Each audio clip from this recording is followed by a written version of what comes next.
예, 오늘 또 이제 변함없이 우리 리더님들 뵙게 돼서 정말 기쁩니다. 그리고 제가 이제 의사들한테 암이라든지 큰 질병을 부르는 단일 원인, 제 하나의 원인이 딱 꼽으라고 하면 보통 의학적으로는 이제 스모킹, 담배를 제일 많이 꼽는데요. 사실 제가 봤을 때 뭐 지금 다른 의사들이나 제가 봤을 때 가장 큰 단일 원인이라고 한다면 금방 우리 사회자분께서 말씀해 주신 것처럼 저는 이제 스트레스라고 생각합니다. 응? 스트레스가 고혈압, 당뇨, 고지혈증이라든지 어떤 기전적인 질환, 기저질환이라든지 그런 어떤 요인보다 비만이라든지 그런 부분보다 훨씬 더 나쁠까? 그렇게 생각을 한다면 제가 오늘 제 강의를 들으면서 이 스트레스라는 게 우리 삶에 있어서 얼마나 이제 크게 영향을 미치고 또 이걸 잘 관리하는 게 얼마나 중요한지에 대해서도 잘 알게 될 것입니다. 그 스트레스 자체는 또 이제 건강에도 관련돼 있지만 우리 리드님들도 다 아시다시피 가장 중요한 그거잖아요. 이너 피스. 마음의 행복하고도 이제 관련이 돼 있죠. 결국 이제 이 스트레스를 잘 이겨낼 수 있는 본인의 어떤 체력이라든지 건강력이 없으면 스트레스의 노예가 되고 마는데 그 이후의 삶은 굉장히 이렇게 어떻게 보면 참혹하고 어떻게 보면 굉장히 편안하지가 않죠. 그래서 그런 부분들 오늘 같이 그러니까 지금 살아오면서 본인이 가장 스트레스 받았던 순간, 그다음에 현재 본인을 괴롭히고 있는 스트레스라고 한다면 이제 가장 큰 거는 생각이거든요. 지금 머릿속에서 그러니까 그 생각 자체가 감정을 만들어내죠. 분노, 불안, 화, 우울 그런 어떤 감정을 만들어내는데 그런 어떤 스트레스를 주고 있는 그 가장 큰 하나의 어떤 생각이 무엇인지를 한번 생각해 보시면서 제가 우리 리더님들한테 스트레스를 주려고 하는 건 아니고 이후에 그 스트레스가 딱 하나 있다고 한다면 이 제 강의를 들으면서 끝났을 때는 그거로부터 한 10%에서 20% 정도 자유로워져 있는 그런 시간이 좀 됐으면 좋을 것 같습니다. 그래서 오늘 강의의 제목은 만성질병과 가속노화를 부르는 스트레스를 3M으로 이제 관리하자. 그 3M에 대해서 좀 이따 말씀을 드리려고 했고요. 아마 3M 중에서 하나는 아실 것 같아요. 마인드가 있겠죠. 마음을 관리를 해야 되니까. 그 마인드는 스트레스 관리학에서는 성격으로 불립니다. 성격. 성격. 그러니까 성격 자체가 애티튜드를 태도를 결정하고 그리고 성격 자체가 하나의 리저버, 자기가 가지고 있는 여유적인 공간에 나타내는 거거든요. 그래서 좋은 성격, 나쁜 성격이라고 하기보다는 저는 다 나름대로 가지고 계신 성격은 다 독자적인 차별성이 있다고 봐요. 어떻게 보면 지구 인구가 60만 명 있으면 똑같은 성격은 한 명도 없다고 봅니다. 모두의 얼굴이 일란성 상동이도 나이가 들면 조금씩 달라지는 것처럼 모든 사람들의 성격은 완전히 다 다르죠.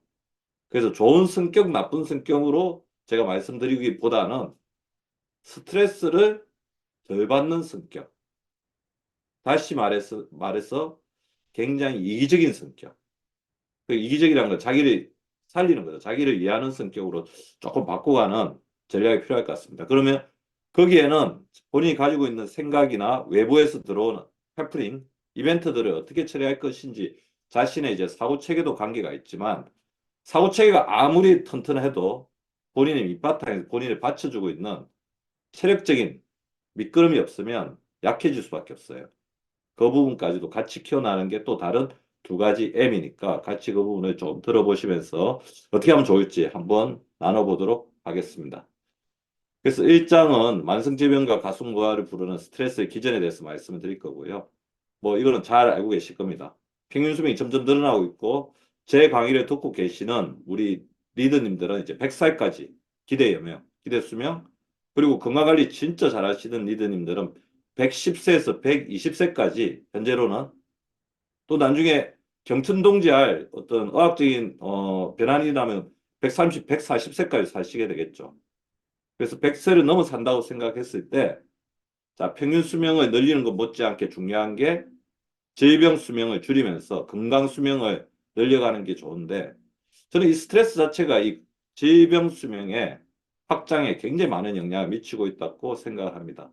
그래서 9988234는 이 왼쪽에 삶의 질이 굉장히 중요하잖아요. 99세까지 팔팔하게 사는 어떤 삶이라는 거는 건강, 행복, 재미인데 건강에도 스트레스가 굉장히 직접적인 영향을 미칠 뿐만 아니라 행복이나 재미라든지 결국 어느 정도 이제 육체적인 건강에 받쳐준다고 하더라도 스트레스에 대해서 쉽게 굴복하고 스트레스에 굉장히 취약한 성격, 스트레스 내성을 가지고 있다고 한다면 행복하거나 재미가 있을 수가 없죠.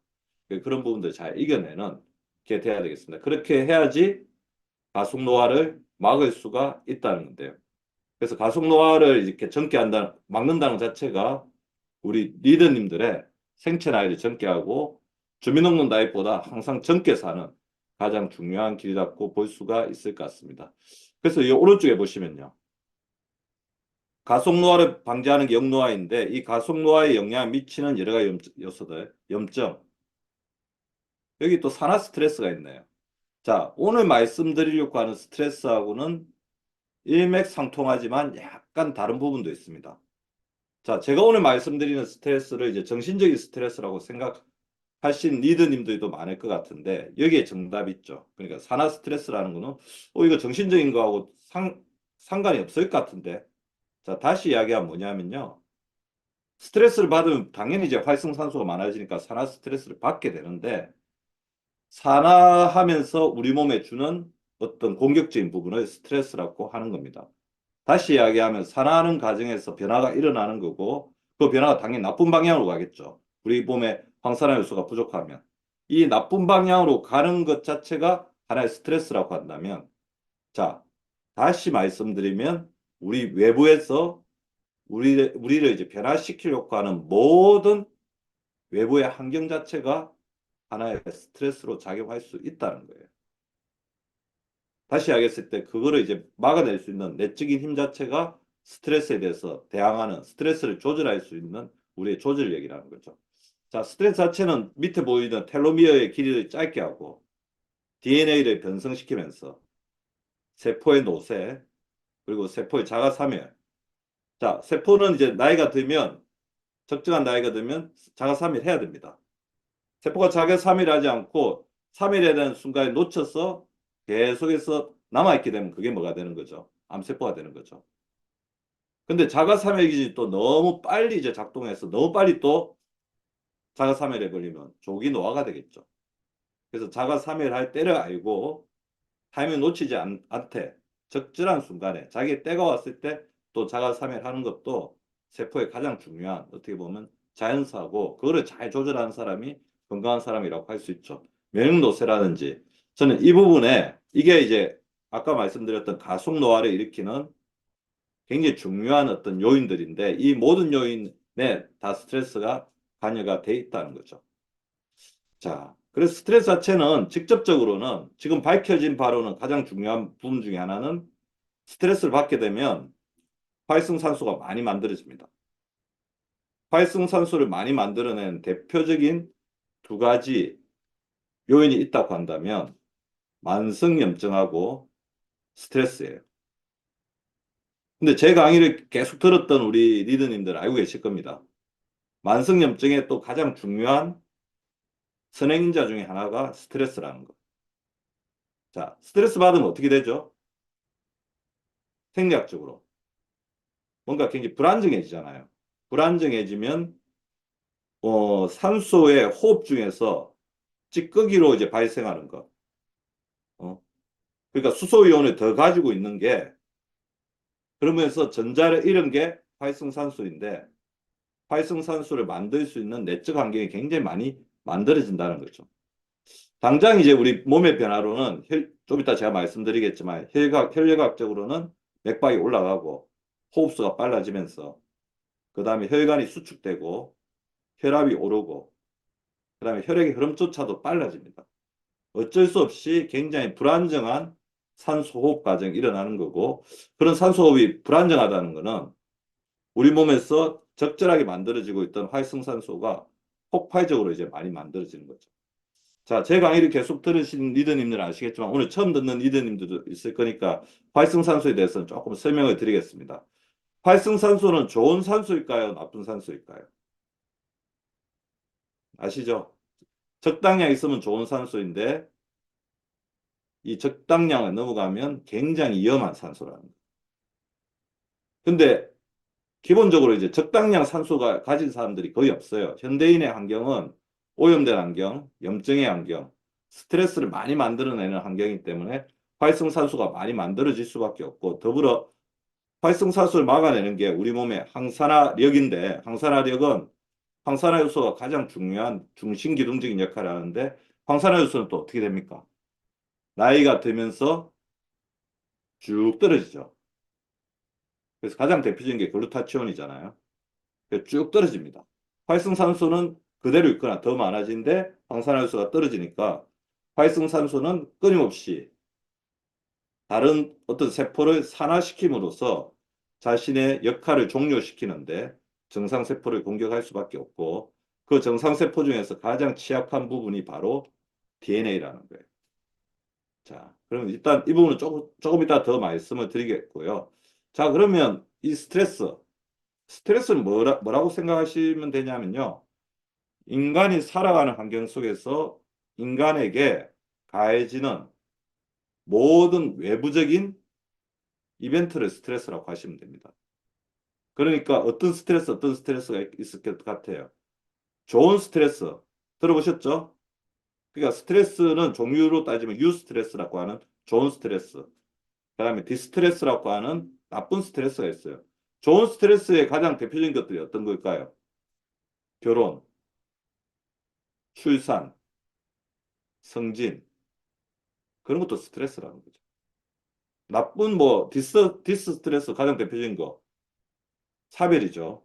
가족과의 사별, 배우자의 사별, 그다음에 부모님의 사별, 그다음에 뭐 이혼이라든지 경제적인 실패라든지 이런 부분들이 다 우리 몸에는 스트레스도 작동하게 되는 겁니다. 그래서 사회적 환경이 그런 거고, 근데 우리 한국 사람들한테 특별히 또 어떤 부분들이 스트레스로 많이 작용하느냐 하면 관계적인 부분이 있어요. 인간적인 관계. 인간관계가 굉장히 큰 스트레스 요인이 있죠. 자, 그거를 이제 그렇다고 했을 때 사회적 관계라든지 인간관계에서 오는 스트레스가, 사회적 환경이나 인간관계에서 오는 스트레스가 자기에게는 들어올 때는 두 가지 요인을 거치는 거죠. 성격적인 리트머스를 하고 이제 몸에 들어옵니다. 그래서 성격적으로 잘 견딜 수 있는 사람이 있는가 하면 성격적으로 잘 못 견디는 사람도 있을 거고, 성격적으로 잘 견디는 사람이라고 하더라도 순간적으로 에너지가 떨어져 있거나, 아니면 성격적으로 굉장히 취약한데 본인의 에너지가 굉장히 충만해서 지금 체력적으로 건강적으로 좋으면 또 잘 이겨낼 수 있는 이런 복잡한 역학관계가 있다는 거죠. 자, 우리 리더님들이 알고 있는 그 스트레스라는 거는, 알고 보면 스트레스 요인, 스트레스 받는다 그러잖아요. 스트레스를 받는다는 거는 뭐를 이야기하느냐 하면 스트레스 반응을 이야기하는 거예요. 스트레스 반응. 우리는 이걸 항상 착각하고 있습니다. 자, 스트레스를 주는 요인이 있어요. 그거를 뭐라고 하냐면 STRESS 뒤에다가 OR이 붙어요. 스트레스를 주는 요인.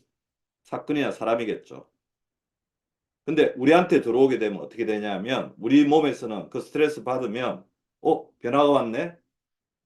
그렇죠. 우리 항상성을 지켜야 돼요. 이 변화에 대해서 자기가 적응을 해야 되거든요. 적응하려면. 그러니까 뭐 어떤 굉장히 스트레스 주는 사람이 있으면 그냥 그거를 무시하든지 싸워서 이기든지 있든지 어떻게든 자기가 하나를 정해야 됩니다. 그래서 그거에 대해서 항상성에 대해서 항상성을 유지하면서 변화에 적응하려는 노력을 가지게 돼요. 노력을 한다는 것 자체가 몸에 에너지가 굉장히 소모되는 부담이죠. 자, 그거를 뭐라고 하냐면 여기다 알로스테틱 로드라고 했는데, 몸이 어떻게 부담을 가지게 된다는 거죠. 위에서 뭐 커다란 짐이 자기를 누르는 것처럼 누르는 걸 이제 부담이라고 생각하시면 됩니다. 아까 우리 사회자분께서 굉장히 좋은 말씀을 하셨는데 스트링하고 똑같은 거예요. 스트링. 스트링은 뭐냐면 장력이라는 거거든요. 찢는 겁니다. 테어 파워거든요. 그래서 스트레스라는 건 뭐냐면 우리가 이거를 끌어당기는 힘이에요. 장력, 스트링. 아까 스트링은 뭐냐면 우리 줄이 탄탄하게 당겨져 있는 거죠.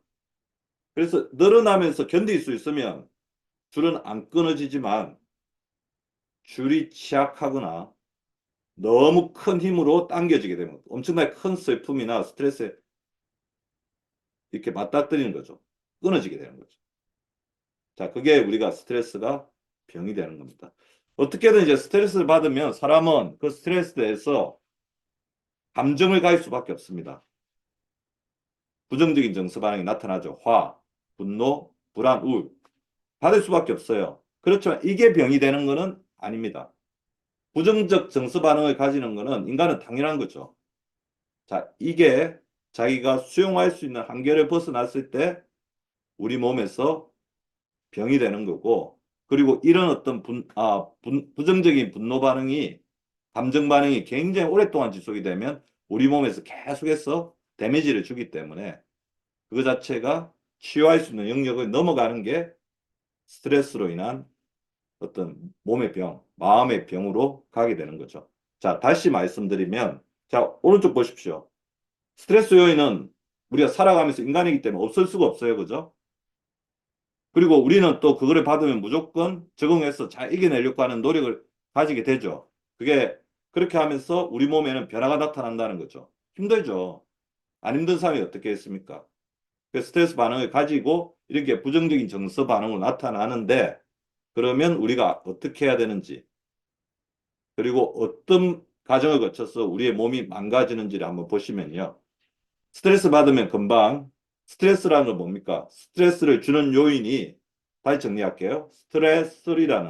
스트레스를 주는 요인이 나에게 왔을 때 나의 성격이나 에너지, 살아온 경험으로 비춰봤을 때 일정 정도 우리 몸에 들어오게 됐으니까 그런 리트머스 타고 부정적인 어떤 정서 반응, 그 다음에 신체 반응이 나타나게 되고 자, 분노, 화, 불안, 우울, 걱정이 나타나죠. 그리고 이런 것들은 필연적으로 신체 증상이 나타납니다. 가슴이 두근거린다. 머리가 아프다. 소화가 안 된다.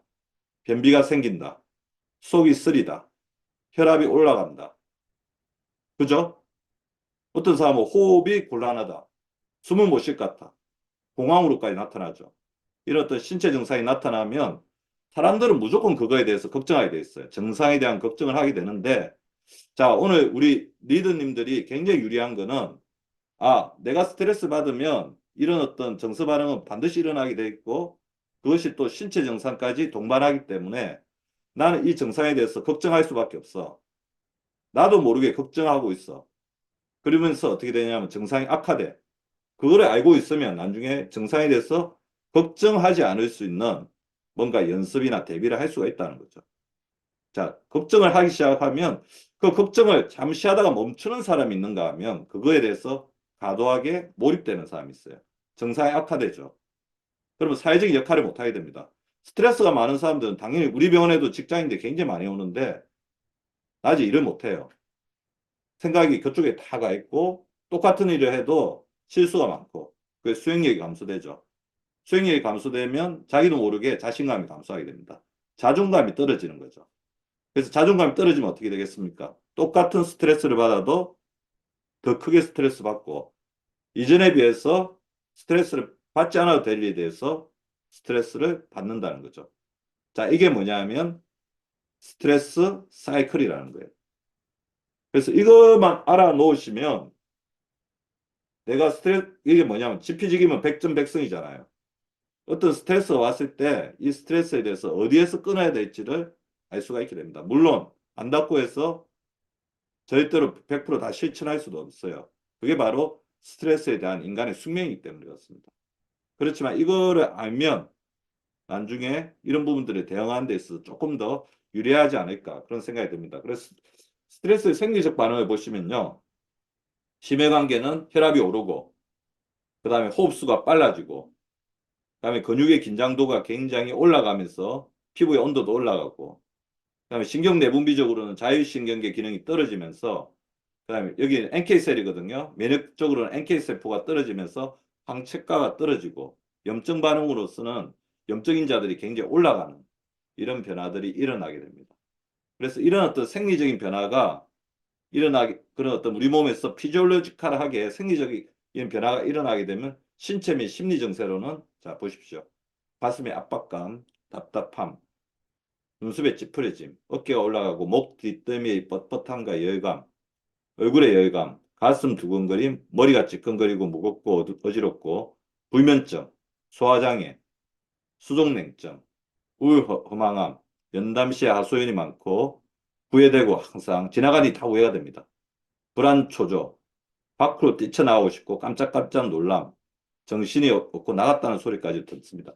자, 이런 반응이 일시적으로 다 올 수가 있어요. 스트레스 있으면.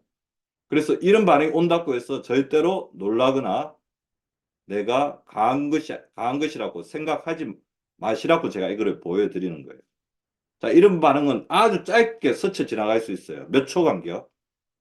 근데 뭐가 병이 되겠습니까? 이게 하루 종일, 며칠, 견딜 수가 없겠죠. 그게 병이 되는 거예요. 자, 이런 생리학적인 변화는 누구한테 나타날 수도 있다. 그런데 어떤 사람들이 이게 더 오래 가겠어요? 아까 제가 말씀드렸죠. 이 증상에 대해서 자기도 모르게 반응하는 사람, 걱정하는 사람. 이런 증상이 나타날 수 있는데 불구하고 이 증상에 대해서 내가 굉장히 뭔가 문제가 있는 거 아닌가 하면서 증상에 대한 과도한 걱정을 하는 사람은 이 증상이 굉장히 악화되거나 아니면 오래 갈 수 있어요. 그래서 이런 증상이 오래 가는 것 중에 하나가 대표적인 게 공황장애죠. 그러다 보면 뭐 나중에 어떻게 드라마틱하게 폭발적으로 이제 나타나게 됩니다. 그리고 여기서 보세요. 가운데 여섯 번째 줄 보면 머리가 찌끈거림, 무거움, 어지러움이 스트레스 받으면 당연히 그럴 수 있어요. 걱정과 화의 어떤 반응이거든요. 근데 이 증상이 쭉 오래 가버리면 뭐가 되겠습니까? 편두통이 되거나 긴장성 두통이 되죠.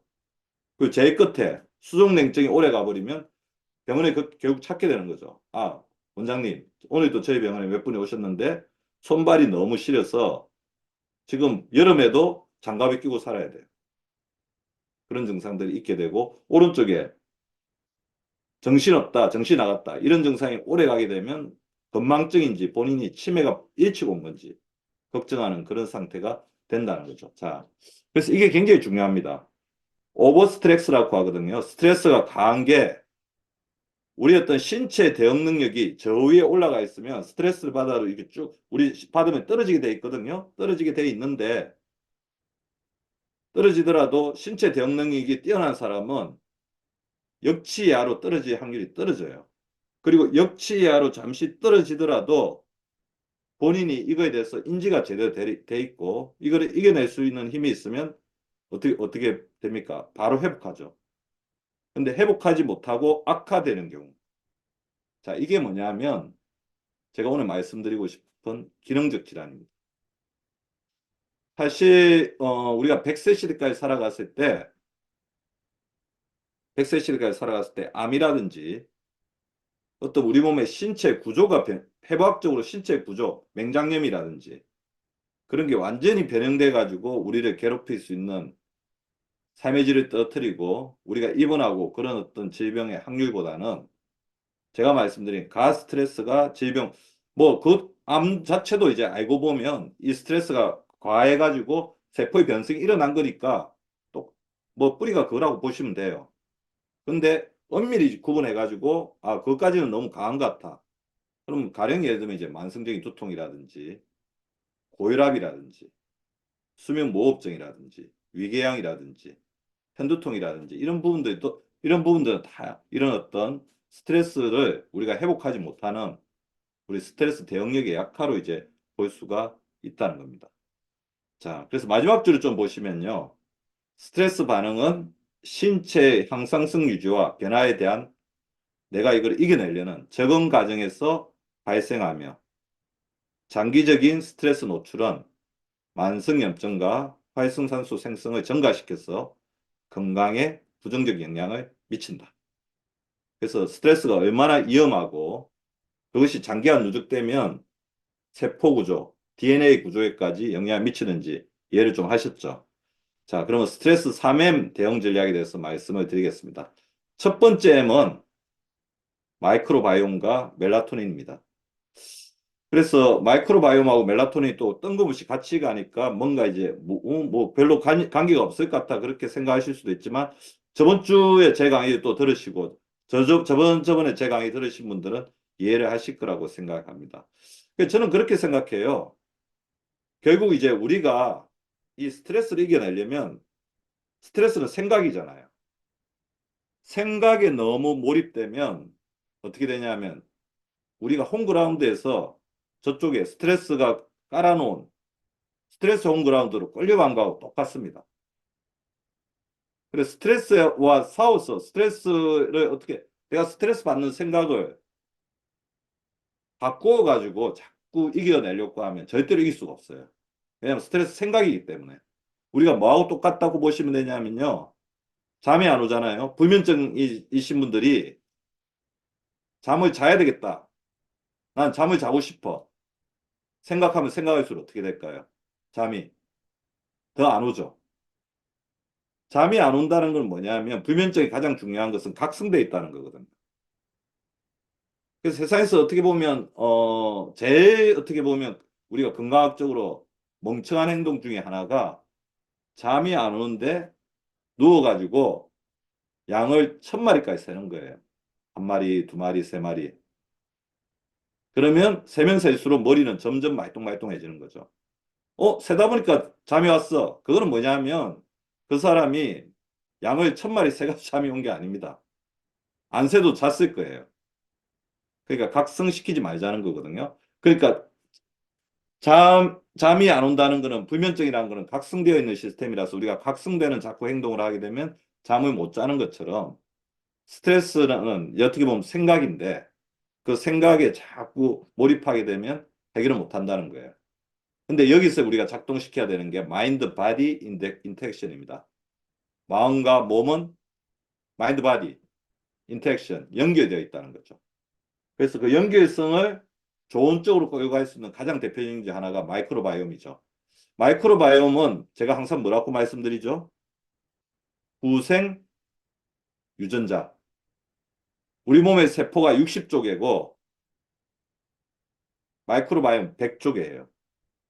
이 100쪽의 미생물들은 전부 다 어떻게 보면 본인의 생명을 가지고 있습니다. 그 100쪽의 생명체가 내 몸 안에 있다는 거예요. 그래서 이 100쪽의 생명체를 좋은 쪽으로 계속해서 디벨롭을 시키면 우리 부모가 가지고 태어난 유전자를 발현시키는 것 못지않게 아주 강력한 파워를 발휘할 수 있다는 거죠. 두 번째, 현대인들한테는 또 멜라토닌이 굉장히 중요한 것 같아요. 저는 이제 제가 요즘에 공부를 하면 할수록 멜라토닌의 노화가 우리 인간의 노화를 결정하는데 마이크로바이옴의 노화 못지않게 굉장히 중요한 역할을 하고 있다고 생각하고요. 그래서 의학 기술이 어마어마하게 발전했지만 우리 인류가 행복하지 못하고 건강하지 못해서 수명은 늘어나지만 그 수명의 질이 좋지 못한 것에 하나가 멜라토닌의 불균형이 있다고 봅니다. 가장 대표적인 게 밤낮의 혼조, 밤낮이 바뀐 생활, 그리고 밤인데도 빛이 계속 들어오는 빛공해 같은 부분들이 역할을 하는 거죠. 자, 장과 뇌는 연결되어 있으면 서로에게 영향을 미친다. 좀 보시는 것처럼 모양도 비슷하잖아요. 왜 그러냐면 우리가 태아일 때는 외배엽하고 내배엽이 있는데 내배엽에서 같이 이렇게 발생된 딱 두 가지 조직이 장하고 뇌입니다. 뿌리가 같다고 보시면 돼요. 자, 그래서 장이 편안하면 뇌가 편안하게 됩니다. 그리고 뇌가 편안하면 장이 편하죠. 우리가 뭔가 스트레스 받으면 속이 안 좋잖아요. 소화가 안 되잖아. 그거 똑같은 거죠. 그래서 우리 리더님들은 우리 100세까지 사는 데 있어서 장을 어떻게 하면 건강하게 할지. 어떻게 보면 우리 뉴트리라이트의 가장 중요한 철학이기도 하죠. 뉴트리션. 먹는 것이 그 사람이다. 그래서 좋은 음식을 먹고 잘 먹고 골고루 먹고 좋은 영양제를 먹고 이런 부분들은 어떻게 보면 내 몸에 대한 가장 중요한 투자라고 이제 볼 수가 있을 것 같아요. 그리고 이제 마이크로바이옴 자체가 신경전달 물질을 생성합니다. 그리고 마이크로바이옴에서는 굉장히 다양한 면역 물질들이 나와요. 뭐 저번에 제가 계속해서 말씀드린 단세지방산뿐만 아니라 또 나쁜 APS도 나오는 것처럼 면역 물질들이 굉장히 많이 나옵니다. 그리고 호르몬들도 계속해서 만들어지죠. 장에서 만들어지는 가장 대표적인 호르몬이 뭐가 있어요? 세로토닌 있죠. 그런 것처럼 장은 신경, 호르몬, 신경 전달 물질 이런 것들을 통해서 뇌에 끊임없이 영향을 미치고 있고 그래서 제가 계속해서 말씀드리는 단세지방산은 여기 보시면 활성산소를 제거하는 것 못지않게 혹수투 억제, 그 염증 및 통증도 완화시키는 역할. 그리고 저번에 말씀드렸던 뷰티리스는 암세포 위험성 있는 세포에 자가 사멸 기작을 해서 돌연세포를 없애는 것처럼 이 장에서 나오는 유해물질이 늘어나면 늘어날수록 어떻게 되냐면 머리가 맑아지거든요. 맑은 머리는 우리가 머리가 복잡하고 오염되어 있으면 사소한 거에 대해서도 굉장히 이리터블. 그러니까 어떻게 보면 걱정이 많아지고 그다음에 짜증이 많이 나고 그러면서 어떻게 보면 스트레스에 굉장히 취약한 성격이 된다는 거죠. 장이 편안하면 나중에 머리도 굉장히 편안하게 됩니다. 그래서 각별히 그런 부분은 조금 신경 쓰시기 바라요. 그래서 장을 편안하게 하는 건 두 가지 정도가 있을 것 같아요. 마이크로바이옴을 좋게 하는 거하고 두 번째는 위를 가볍게 하는 거죠. 그래서 절식이 굉장히 중요한 겁니다. 위에 10%는 비워놓아라. 그리고 밤에 잠을 잘 자는 게 굉장히 중요하니까 밤에 자는 동안 소화기관이 절대로 일하게 하지 말아라. 그래서 9시 정도까지는 먹는 것을 다 끝내고 9시 이후부터 잠자기까지는 위가 편안한 상태로 잠들 수 있게 하라. 자, 그래서 마이크로바이옴 수면, 마이크로바이옴 슬립 커넥션이라고 하는데 디스바이오시스 자체는 이게 염증물질이 계속 나옵니다. 장의 균형이 깨어져 있으면 염증물질이 계속 나오고 우리 장과 연결된 뇌도 이 신경을 통해서 계속 어떤 자극이 되기 때문에 편안한 잠을 자지 못한다는 거죠. 편안한 잠을 자지 못하면 코티졸이 올라가죠. 스트레스 호르몬이 올라가고 우리 몸에 염증 물질이 늘어나고 뇌 세포가 재생이 안 되기 때문에 스트레스에 취약한 뇌가 될 수밖에 없습니다. 그리고 불면증 자체도 스트레스의 가장 큰 요인이죠. 어떻게 보면 자존감을 떨어뜨리면서 우리 삶의 어떤 질을 가장 떨어뜨리는 것 중에 하나가 불면증인데 이 불면증을 받게 되면 우리 몸 자체가 그냥 스트레스가 된다는 거죠. 그래서 조금 확장시켜가지고 오늘 제 강의를 들으시는 우리 리더님들은 마음의 스트레스, 정신적인 스트레스뿐만 아니라 몸의 스트레스에 대해서도 집중을 하셔야 돼요. 정신적 스트레스를 줄이기 위해서는 몸이 받는 스트레스를 줄여야 되죠. 또 몸이 받는 스트레스를 줄이려면 정신이 받는 스트레스를 줄여야 됩니다. 그게 바로 마인드 바디. 몸과 마음은 연계되어 있다는 거예요. 마인드 바디 인텍션. 그리고 저번 강의 때부터 제가 좀 강조하는 건데 글리프 시스템이라는 것을 좀 집중하셨으면 좋을 것 같아요. 우리 몸은 이 정맥을 따라서 우리 몸에 있는 이 수많은 어떤 정맥을 따라서 림프 조직이 전부 다 옆으로 흐르고 있으면서 노폐물들을 옆으로 받는데 유일하게 이 부분 위에는 림프가 없어요. 그 림프의 역할을 대신해 주는 게 바로 내척수액이고 그래서 우리가 그건 아시죠? 우리 뇌가 산소에 우리 몸무게의 2%밖에 안 되는데 산소의 20%를 쓴다는 거. 어마어마하게 많은 에너지를 쓰기 때문에 그만큼 많은 활성산소가 생기는데 그럼에도 불구하고 우리 뇌가 셧다운 되지 않고 이렇게 생존할 수 있는 거는 이 걸림프 시스템. 뭐냐면 자는 동안 우리 밤에 잠을 자게 되면 뇌 척수액이 뇌로 쫙 스며듭니다. 스며들어서 뇌 안에 있는 노폐물을 쫙 잡아가지고 다 나와가지고 예, 척수액으로 끌고 나와가지고 그러면 그 내척수액이 다시 우리 밑으로 있는 림프액으로 하면서 배출시키는 거거든요. 그때 반드시 같이 들어가야 되는 게 바로 멜라토닌이에요. 멜라토닌이 가장 강력한 항산화 물질이기 때문에. 자, 근데 멜라토닌은 아까 제가 삐공해하고 굉장히 연결이 되어 있습니다. 그래서 삐공해를 없애야 돼요. 낮에는 햇빛을 쬐야 돼요. 삐공해를 없앤다는 건 두 가지입니다. 낮에는 햇빛을 쬐고 낮답게 좀 지내고 밤에는 어떻게 빛을 완벽히 제거하는 생활을 하셔야 된다는 거죠. 그래서 이거부터 좀 실천을 하세요. 제가 항상 말씀드리는 침대 들어갈 때 뭐 가지고 가지 말자? 스마트폰. 스마트폰은 자기 사정거리 3m, 3m는 떨어뜨려 놓자. 밤에 자는 동안만이라도. 그렇게 해주셔야 됩니다. 자, 아까 말씀드린 멜라토닌 낮에 햇빛을 받았을 때 송가선에서 만들어져 있다가 밤에 잠을 잘 때 놓는데 10시부터 놓기 시작하고 멜라토닌 피크가 몇 시냐면 2시부터 3시 사이에요.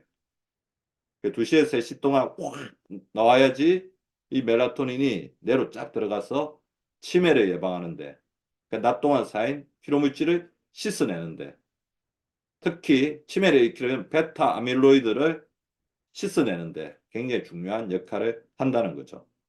근데 그런 어떤 적절한 수면의 질을 가지지 못하면 멜라토닌이 작동하지 못하게 되면요. 베타 아밀로이드라는 당 단백질이 우리 머릿속에서 신경사에서 어떻게 되냐면 동맥경화 아시죠? 동맥경화를 영어로 뭐라고 해요? 플라크라고 하죠. 플라크처럼 쌓여가지고 신경과 신경과의 연결고리를 끊어버린다는 겁니다. 그게 치매가 되는 거죠. 자, 그래서 장과 잠을 살려서 스트레스를 줄이는 뭐 마이크로바이옴 살리는 5단계는 다 알고 계실 건데 자기 몸에 맞는 유익균을 반드시 확보하자. 유산균을. 음식이어도 좋은데 뭐 이렇게 유산균 제제도 자기한테 맞는 것들이 있을 거니까 반드시 찾아서 드시면서 근데 유산균 혼자만으로는 안 되니까 프리바이오틱스, 식이섬유, 그다음에 수분 섭취를 같이 하면서 이거를 살려주자는 거죠. 자, 장 건강과 수면 패턴의 개선 다 정리를 하면 건강한 장내 미생물균은 면역 시스템과 신경 전달 물질의 생산에 중요한 역할을 담당하여 하므로 프로바이오틱스 섭취를 통한 마이크로바이옴의 균형 유지가 필수이고 수면의 질 개선을 통하여 멜라토닌 수준을 조절하고 깊은 수면을 취함으로써 뇌에서 대사산물과 독소를 제거하는 걸림프 시스템의 기능을 향상시키는 게 필요하다. 낮낮 밤밤을 하자는 거죠. 자, 세 번째 장 이제 마인드입니다. 인지 재구조화를 통한 스트레스 이제 패러다임을 이제 전환시키는 게 필요한데요. 자, 아까 제가 말씀드렸죠. 스트레스는 생각이기 때문에 생각이 우리 몸에 들어왔을 때 이 부분을 어떻게 받아들이냐. 이거를 받아들이는 본인의 통로는 성격이라는 거죠. 자, 성격적인 부분을 어떻게 할 거냐 중요하지만 성격적인 부분 앞에 이 스트레스가 들어왔을 때 본인이 이 스트레스를 어떤 식으로 생각하느냐, 구조하느냐도 굉장히 중요하다는 거죠. 자, 그거에 앞서서 이제 우리가 걱정이 많으면 코티졸을 많이 만들어냅니다. 코티졸. 코티졸 들어보셨죠? 코티졸은 어디냐면 신장 위에 있는 부신의 바깥 부분, 피질에서 만들어내는 거예요. 피질. 그걸 코티졸이라고 합니다. 이거는 뭐냐면, 자, 걱정 호르몬이라고 생각하시면 돼요. 우리가 어떤 걱정하면서 사는 거죠. 아, 내가 앞으로 다른 애들은 원시시대 때, 겨울에 뭐 먹고 살지? 근데 현대인은 뭐겠습니까? 다음 달에 시험이 있는데, 아, 이거 시험 공부 어떻게 하지? 어, 돈이, 다음 달에 돈이 조금 적을 것 같은데, 이 돈을 어떻게 모으지? 장기적인, 걱정의 호르몬이 부신입니다. 걱정을 할 때 나오는 게 코티졸이에요. 코티졸은 뭐냐면 그렇게 하면서 이겨낼 수 있도록 하는 거예요. 가장 비근한 예로는 코티졸이 많이 분비되면 체지방이 올라갑니다. 체지방이 축적됩니다. 자, 우리가 겨울잠 잘 때 그런 부분을 이겨내야 되는 것처럼 약간 그런 느낌이라는 거죠. 그다음에 두 번째, 그 부신의 안쪽에 있는 게 부신 수질인데요. 부신 수질은 아드레날린 들어보셨죠? 아드레날린은 무슨 호르몬이냐고 하면 되냐면 전투 호르몬이라고 생각하시면 돼요. 전투 호르몬. 내가 앞에 어떤 사람이 나를 때리려 해. 싸워서 이겨야 되죠. 그때 힘을 팍 내게 하는 게 아드레날린이라는 거죠. 자, 그래서 코티졸을 만드는 스트레스는 장기적인 스트레스이고 코티졸이 나오게 되면 당을 올리고 체지방을 축적하니까 당뇨나 비만이 됩니다.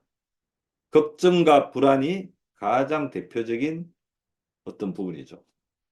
자, 그래서 이 스트레스가 오래 지속되다 보면 어떻게 되냐면요. 코티졸 호르몬을 만드는데 우리 몸에 DHEA라는 호르몬 창고가 이쪽으로 너무 많이 가다 보면 저기 말씀드리는 남성 호르몬이나 여성 호르몬, 우리 몸에 다른 호르몬을 만드는 게 굉장히 떨어집니다. 그래서 어떻게 되냐면 결국에는 코티졸만 만들다가 이 재료가 다 소진돼 버리는 거예요. 그럼 나중에 코티졸도 못 만들게 되죠. 그렇게 되면 어떻게 되냐면 스트레스에 대해서 대응할 수 없는 몸, 굉장히 무기력한 몸이 되는 거예요. 그래서 들어보셨을 겁니다. 부신, 피로라는 거. 이 걱정 자체가 굉장히 지속이 되고 그러다 보면 코티졸의 스틸, 코티졸 만드는 회로 쪽으로 어떻게 되냐면요. 자, 그렇게 생각하시면 돼요.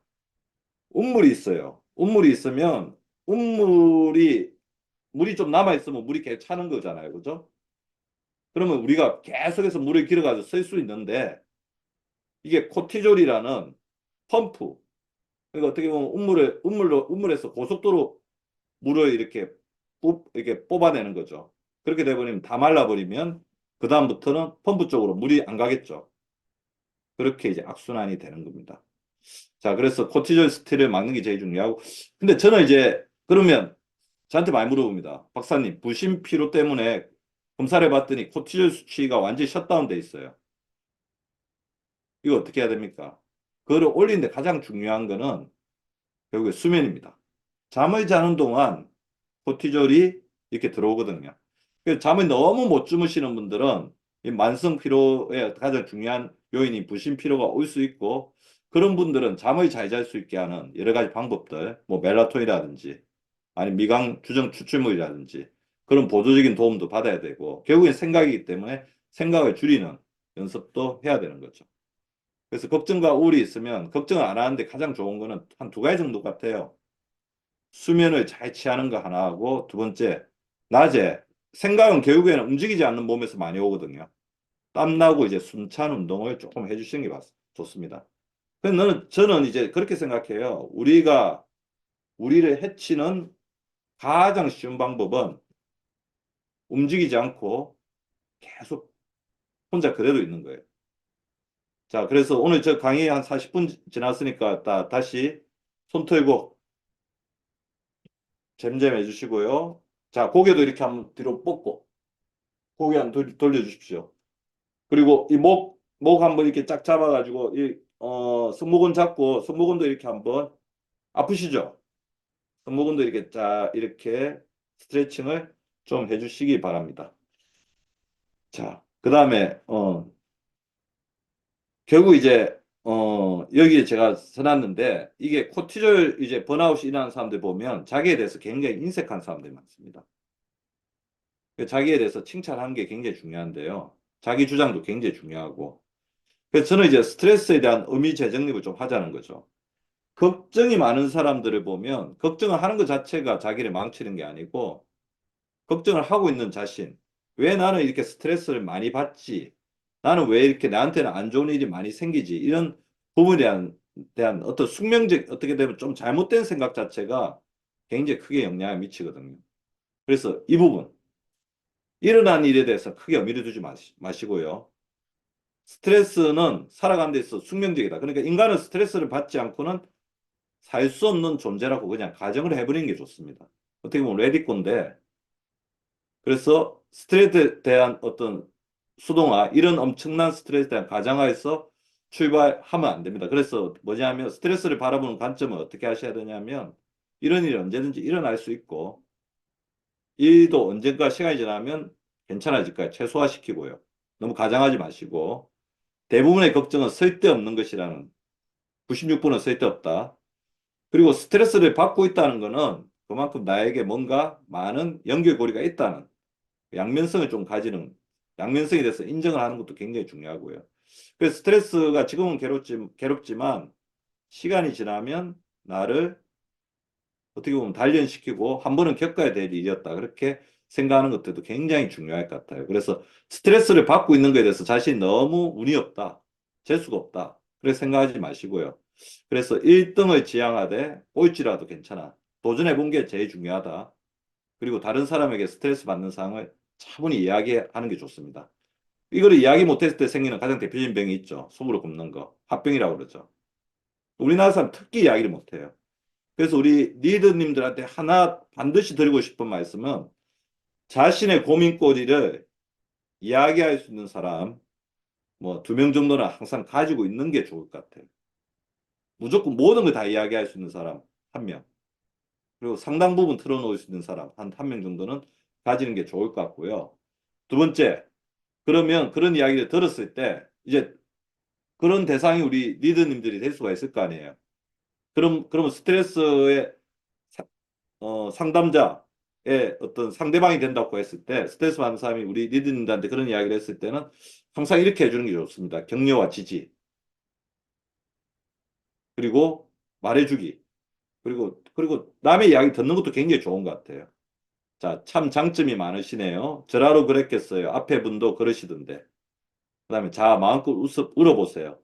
그런 것도 굉장히 좋습니다. 이거는 제가 진료실에서 많이 쓰는 방법인데 우리 리더님들이 다른 분들하고 상담할 때도 굉장히 도움을 줄 것 같고요.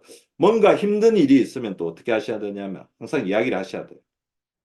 그래서 담아두지 않는 것도 굉장히 중요한 것 같습니다. 자기의 할 이야기는 하되 화를 내지 않고 부드럽고 단호하게 나는 이렇게 생각한다. 그리고 인간관계에 대한 스트레스는 제 고민이 뭐냐면 관계 설정이 안 됐을 때 제일 괴롭습니다.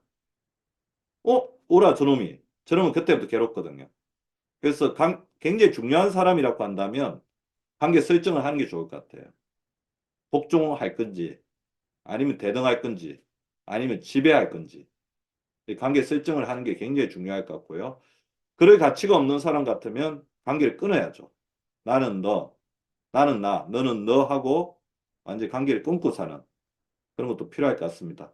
근데 그런 거는 제일 중요할 것 같아요. 우리나라 사람들이 불행해지는 가장 중요한 거는 나 자신의 생각으로 다른 사람을 바꾸려고 할 때 제일 불행해지거든요. 그거 똑같아요. 돈 빌려주는 거하고 똑같죠. 돈을 빌려줄 때는 앉아서 빌려주지만 돈을 받으려고 하면 서가지고 안달복달 해도 못 받는 것처럼. 그러니까 돈을 줄 때는 어떻게 생각해야 됩니까? 다른 사람 돈 줄 때는 빌려줬다고 생각하시면 절대로 안 되는 거예요. 그냥 줬다고 생각하셔야 돼요. 그러니까 어떻게 하셔야 돼요? 빌려주고 떼어도 아무 상관없는 돈만 빌려줘야 된다는 거죠. 돈 일단 빌려줬으면 못 받을 가능성이 99%라고 생각하시면 됩니다. 그러면 못 받는다고 생각한 돈만큼만 빌려주시면 돼요. 못 받아도 상관없는 돈만큼만. 자, 그래서 가장 중요한 것은 뭐냐면 다른 사람은 내가 바라는 대로 절대로 하지 않을 가능성이 많다. 그 사람이 그렇게 하는 그 사람이 자유라는 것고 생각하시면 좋을 것 같아요. 특히 이제 부모 자녀 관계가 같은데 굉장히 중요할 것 같습니다. 그래서 제가 이런 말씀드린 건 속 끓이지 말라는 겁니다. 그리고 절대로 재산 먼저 다 물려주지 마시고 절대로 돌아가실 때까지 그냥 재산 다 가지고 계세요. 그리고 자기 생활할 만큼 다 가지고 계시고 정리는 아무 부담이 없을 정도로만 한다는 거죠. 두 번째, 아드레날린을 만드는 스트레스는 뭐냐면 이겁니다. 전투.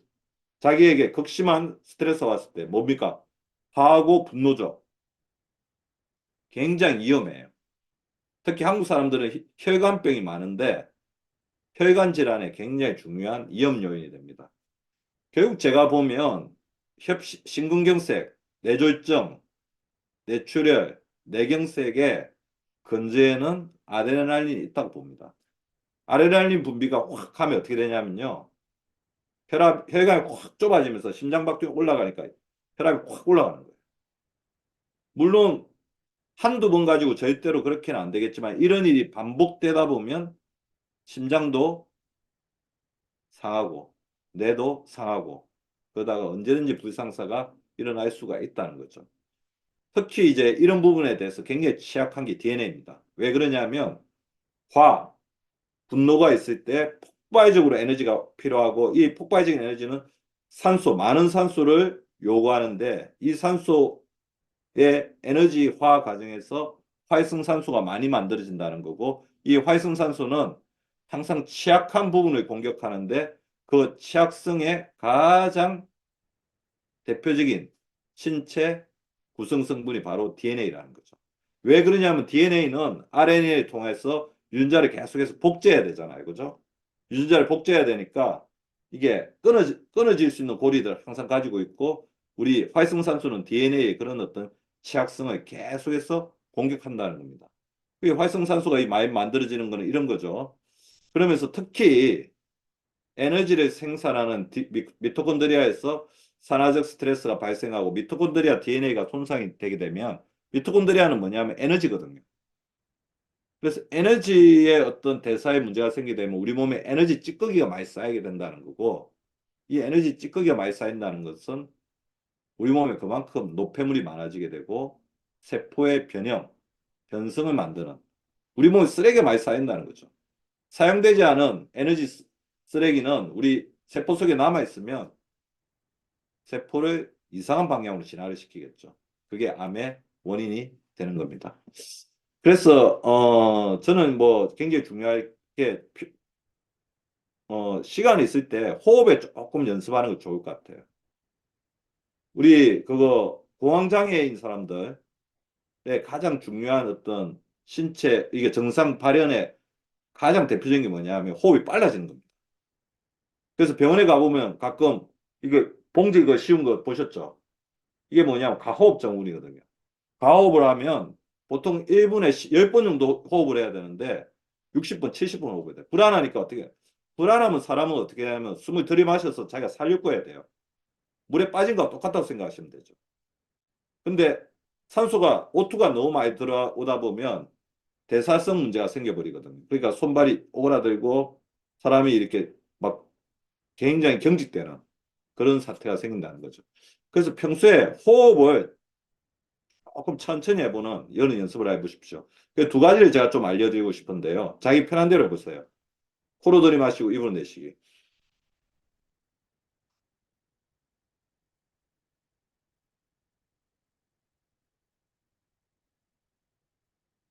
그러면서 호흡에 조금 자기 생각에 집중하세요. 그러면 호흡에 집중하다 보면 머릿속에 완전히 다 비워집니다.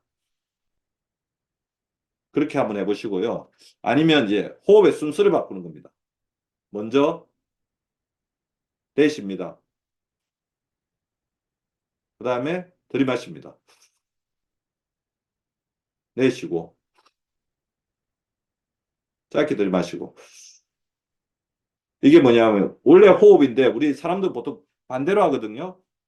그러니까 들이마시고 내쉬는데 그렇게 하시 마시고 호흡이잖아요. 내쉬고 들이마시고. 그래서 시간 날 때마다 이 호흡에 한번 집중해서 연습을 해보시면 나중에 웬만한 스트레스가 자기가 화가 나는 상황이 왔을 때 그거를 쉽게 이겨낼 수 있는 힘을 이제 발견하시게 될 거고요. 우리가 이제 분노하게 되거나 화를 내게 되는 가장 대표적인 상황이 뭐냐면요. 왜 쟤는 내가 저렇게 해줬는데 나의 이거를 안 따라주지? 그래서 기브 앤 테이크 때문에 그래요. 내가 줬으니까 이만큼 받아야지. 그 인간관계에서 제일 이제 스트레스 받는 거거든요.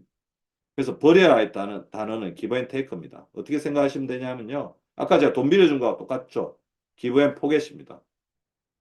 주는 거는 내 마음이지만 내가 받는 거는 내 마음이 아니야. 왜냐면 그 사람이 내 뜻대로 안 한다고 생각해야 되니까요. 그래서 세상에서 내 뜻대로 할 수 있는 것은 오로지 나뿐이라고 생각하시는 거고요. 남이 내 뜻대로 될 수 있다는 생각은 애초에 버리는 게 좋습니다. 자, 남이 내 뜻대로 될 수 있다고 기대를 하는 거는 뭐 나쁘진 않을 것 같아요. 근데 안 될 수 있다는 걸 알고 기대하는 거하고 안 되면 절대로 안 된다고 하고 기대하는 거는 크게 차이가 나는 거니까 그런 생각을 조금 이제 버려보시는 게 좋을 것 같고요. 그 다음에 아까 특별히 이렇게 급한 성격은 조금 천천히 느리게 사는 연습을 좀 하는 게 좋은데요. 특히 이제 이 A형 성격은 심장병이 많이 생기는 성격이거든요. 지하철 한 대 그냥 지나쳐 보낸다든지 아니면 일부러 약속 시간 조금 어겨온다든지 대부분 저희 병원에서 이제 건강염려증으로 스트레스가 굉장히 많아서 오시는 분들 보면 너무 깔끔하신 분들이 많아요. 남한테 절대로 싫은 소리 못하고 그다음에 남의 어떻게 보면 자기한테는 너무 가혹하고 이제 그런데 그 깔끔함이 결국에 자기를 해칠 수가 있거든요. 그래서 조금 이렇게 편하게 좀 지내면서 될 때 되라 그렇게 생각하고 사는 것도 좀 필요한 거죠. 왜냐하면 그렇게 하면 스트레스 반응 자체가 큰 병이 되는 걸 그걸 조건화라고 하는데 조건화되는 기전을 조금 막을 수가 있습니다. 그래서 뭐 조금 지저분하게 산다든지 조금 어지러놓고 좀 산다든지 그거 너무 하루 종일 청소하는 것도 굉장히 안 좋아요. 그래서 조금 이제 내려놓고 사는 연습. 자, 밑에 보면 잡초요법이라고 하죠. 안 먹던 음식 먹어본다든지, 안 하던 행동을 해본다든지, 욕 들어 먹어본다든지, 그렇게 조금 너무 깔끔한 어떤 생활 패턴에서 조금 탈피하는 것도 굉장히 중요하다는 거죠. 그래서 스트레스 대응 전략을 좀 보시면, 자, 스트레스 받으면 분노, 화, 불안, 우울, 걱정인데 스트레스는 어떻게 생각해야 됩니까? 내가 살아가면서 숙명적이다. 내가 받는 스트레스는 딴 사람도 받을 수 있다. 그리고 이 스트레스가 그래도 너무 괴롭다면 이게 나를 발전시키는 또 하나의 자양분일 수 있다. 그리고 시간이 지나면 해결될 거야. 그런 거 스트레스에 대한. 그래서 스트레스가 숙명적이라는 생각. 두 번째, 분노와 불안, 우움, 걱정이 생길 수가 있어요. 그래서 이런 부분은 아까 제가 말씀드린 것처럼 조금 다르게 사는 연습, 호흡 연습, 그런 것들을 하면서 지내는 게 굉장히 중요할 것 같고요. 그다음 정상이 생겼을 때는 정상에 대해서 너무 걱정 안 하는 그런 것도 굉장히 중요할 것 같고, 또 왼쪽에 지지 치료가 있는 것처럼 스트레스 받는 사람이 있을 때 옆에 사람이 한마디 해주는 게 굉장히 중요합니다. 야, 이거 별거 아니야. 나는 너를 믿어. 너 잘해왔으니까 잘할 수 있을 거야. 굉장히 힘든 일이 있으면 언제든지 나한테 이야기해. 그리고 스트레스 처방의 가장 대표적인 거는 운동, 수면. 너무 힘들더라도 대부분 이제 면역이 떨어질 때 더 힘드니까 잘 먹고 영양 성분에 대해서 잘 먹으면서 그 시간을 버틸 수 있는 그런 어떤 스트레스 처방을 해주는 게 굉장히 중요하다는 거죠. 그래서 저는 그렇게 생각해요. 스트레스는 시간이 지나면 이겨낼 수 있습니다. 대부분 사람들이 스트레스를 받으면서 건강이 확 나빠지기 때문에 그 시간 동안을 못 견뎌내는 거예요. 나쁜 생각을 하고 그다음에 약해지는 거죠.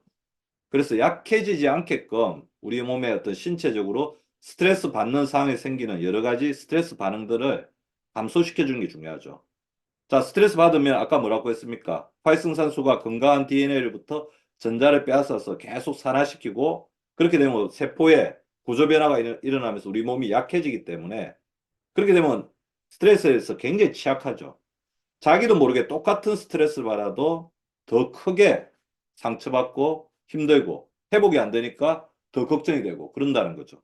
그래서 그때는 항산화 물질을 먹는 것도 굉장히 중요합니다.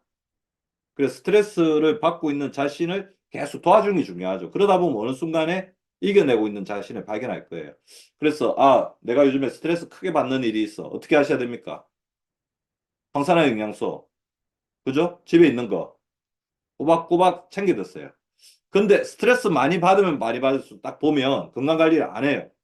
거기에 매몰돼가지고. 그럴수록 루틴대로 운동하고 영양소 챙겨 먹고 사람들 만나고 잠자는 거 자고 그렇게 하려고 물론 잘 안 되겠죠. 그렇지만 노력을 해야 된다는 거죠. 파이토케미칼 잘 챙겨 먹고 천연 영양제, 응? 우리 또 그 영양소 잘 챙겨 드시고요. 그러면서 이 항산화 물질을 더 잘 챙겨 먹어야 됩니다. 그래서 스트레스를 받으면 나는 이겨내야 됩니다. 근데 스트레스 받는 동안 활성산소가 많이 나오기 때문에 항산화 영양소를 잘 공급을 해서 우리 몸이 그 스트레스의 터널 동안 이겨낼 수 있도록. 그럼 내가 매일 스트레스 받고 있으면 매일 챙겨서 먹어야 되겠죠. 비타민 A, 비타민 C, 비타민 E. 그래서 음식으로 섭취해도 되지만 잘 나와 있는 영양제가 있으면 영양제로 꼬박꼬박 챙겨 먹는 게 우리 몸의 산화를 막는 그래서 스트레스를 이겨낼 수 있는 힘이라는 겁니다. 그래서 붉은색 라이코펜, 그다음에 초록색 클로로필, 그다음에 노란색 베타카로틴, 그다음에 하얀색 케라세틴 이런 부분들 그러니까 형형색색으로 이렇게 영양소들을 드셔 주시는 게 굉장히 중요할 것 같습니다. 자, 그래서 장기적인 스트레스를 일상의 숙명으로 받아들이고 대부분의 스트레스 반응이 왜곡된 인식에서 시작한다는 점을 이해하고요. 장기적인 스트레스로 인해 코티졸이 과도하게 분비되는 것을 방지하는 방법으로 생각 중지 훈련, 그다음에 자기 칭찬 한번 해보세요. 자, 그래서 지금 제 강의 듣고 있잖아요. 자기 가슴에 손을 좀 얹고 오늘 하루도 나 너무 열심히 멋지게 잘 살아서 하고 한번 이렇게 자기를 이렇게 칭찬해 주시 기 바랍니다. 그리고 아무리 힘든 일이 있더라도 반드시 수면에 대해서 집중을 하고요. 운동을 해주셔야 됩니다. 그래서 마지막 장은 뭐 제가 그동안 계속 많이 이야기했던 거기 때문에 좀 짧게 넘어가겠습니다. 그래서 결국에는 스트레스를 없애는 거는 좋은 생각을 자꾸 하려고 하면 안 돼요. 그럼 스트레스에 말려 들어가는 겁니다. 머리를 비워야 되는데 생각을 중지해야 되는데 생각을 중지하는 최고의 생각 중지 훈련은 바로 운동이라는 겁니다. 자, 자, 운동을 하게 되면 어떻게 되냐면요. 인슐린 기능이 근육이 늘게 되면 근육이 인슐린 창구가 되기 때문에 인슐린 기능이 좋아지고 인슐린 기능이 좋아지면 어떻게 되냐면 내 에너지가 잘 가게 됩니다. 여러분들 걱정을 하게 되면 어떻게 되냐면 스트레스 받거나 걱정하게 되면 내 에너지가 떨어지거든요. 그렇게 되면 점점 우울해지고 머리가 잘 안 돌아가기 때문에 스트레스에 더 취약하게 됩니다. 그리고 스트레스 많이 받으면 인슐린 기능이 떨어지죠. 인슐린 저항성이 생기거든요. 인슐린 기능을 좋게 하는 게 굉장히 중요하죠. 그래서 제가 항상 말씀드리는 게 어떻게 하냐면 제가 이번에 깜짝 놀랐어요. 어떤 스트레스를 이 평균 혈당이 108이었습니다. 24시간 혈당계인데 뭔가 스트레스 받는 일이 있었습니다. 그러니까 스트레스 받는 일이 있어가지고 그 스트레스 받는 일 때문에 콜라 한 잔하고 감자튀김 하나를 먹었는데 먹자마자 혈당이 바로 203까지 오는 거예요.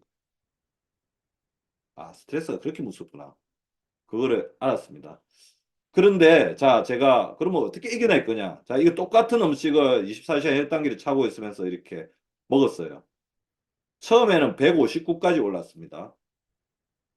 근데 두 번째는 똑같이 먹었는데 120밖에 안 올랐어요. 뭘까요? 40이나 차이가 나죠.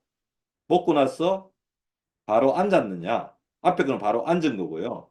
두 번째 거는 먹고 걸은 겁니다.